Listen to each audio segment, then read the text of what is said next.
Corona کی آڑ میں بے روزگار ہونے والے تو اپنی جگہ، لیکن وفاق اور سندھ حکومت نے بھی کوئی کسر نہ چھوڑی۔ 11,000 پولیو ورکرز کے گھروں کے چولہے بجھا دیے گئے، بغیر کسی نوٹس کے رضاکاروں کو فارغ کر دیا گیا۔ مونٹاج: گھر گھر جا کر پولیو کے قطرے پلانے والے صحت محافظوں کو بغیر پیش کی اطلاع کے نکالنا جہاں مروجہ لیبر قوانین کی دھجیاں اڑانے کے مترادف ہے، وہیں ILO کے معیارات کی بھی کھلی خلاف ورزی ہے۔ جبکہ وزیر اعظم عمران خان نے خود لاک ڈاؤن کے آغاز میں یہ اعلان کیا تھا کہ جب تک کورونا کی وجہ سے لاک ڈاؤن ہے، کسی بھی ملازم کو کوئی بھی کمپنی، چاہے وہ نجی ہو یا سرکاری، فارغ نہیں کرے گی اور نہ ہی کسی ملازم کی تنخواہ روکی جائے گی۔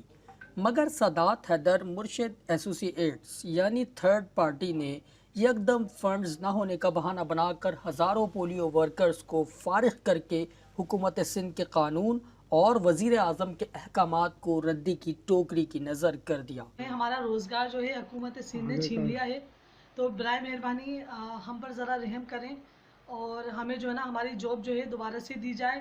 ہم لوگ اس کی وجہ سے بہت پریشان ہو گئے ہیں۔ ہمارے گھر میں جو ہے بالکل ایک تو کرائے کا گھر ہے اور اوپر سے میرے شوہر کا بھی روزگار جو ہے نا ٹیمپریری ہے، تو آپ سے مہربانی یہ ہے کہ پلیز خدا را ہماری مدد کیجیے۔ حکومت سندھ سے گزارش ہے کہ وہ ہماری جاب بحال کر دیں۔ ہمارا کوئی بھی نہیں کرنے والا، ہم نوکری کرتے تھے، اسی نوکری سے ہمارا گھر چلتا تھا۔ کئی گھروں میں فاقوں کی نوبت آ چکی ہے، لیکن حکمران اور انتظامیہ پولیو ورکرز کے احتجاج کرنے کے باوجود بھی ان کو بنیادی حق دینے میں ہیلے بہانوں سے کام لے رہے ہیں۔ کبھی فنڈز کی کمی اور کبھی پروگرام بند ہونے کا بہانہ بنا کر حقوق چھینے جا رہے ہیں۔ تمام ہی ورکرز جو ہے وہ حکام بالا سے پرزور اپیل کرتے ہیں کہ فی الفور ہمیں ہماری جابس واپس دی جائیں، کیونکہ جابس نوکری کے جانے کے بعد جو ہے وہ ہمارے حالات بہت برے ہو چکے ہیں۔